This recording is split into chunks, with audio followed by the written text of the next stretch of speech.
fashion show, tampok ang mga ni-recycle na plastic, book caravan at fun run para sa kalikasan.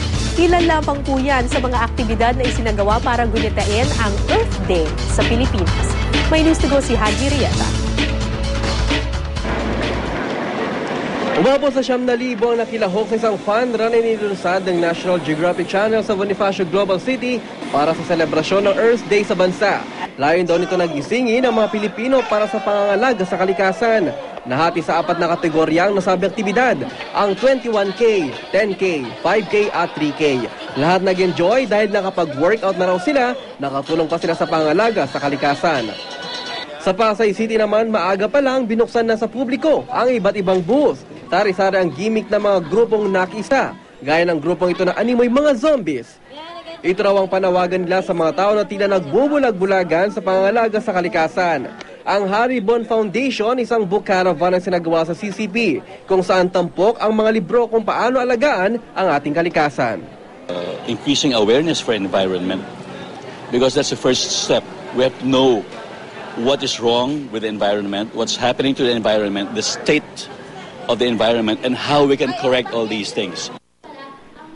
Ang kapuso actress na si Bea Binene nakisa sa nasabing caravan.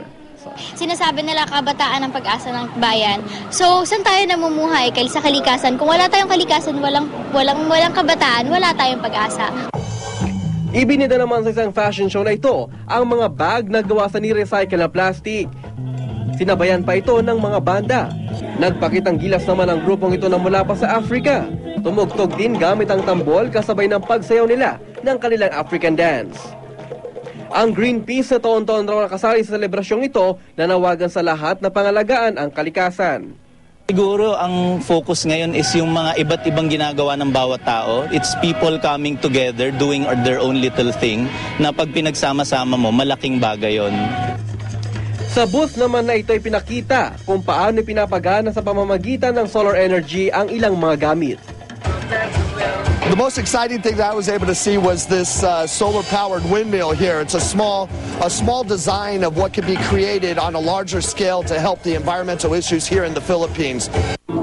Sa Ilocos Norte naman, mahigit 500 katao ang nakisa sa isang cleanup drive na isinagawa sa Poway Lake, kung saan tinuturing itong tourist attraction ng probinsya dahil ginagawa itong sanctuary ng mga migratory birds. Ayon sa Provincial Environment and Natural Resources Office, paraan nila ito bilang pakikisa sa selebrasyon ng Earth Day.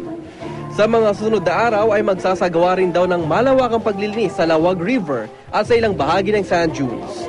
Haji Rieta, GMA News.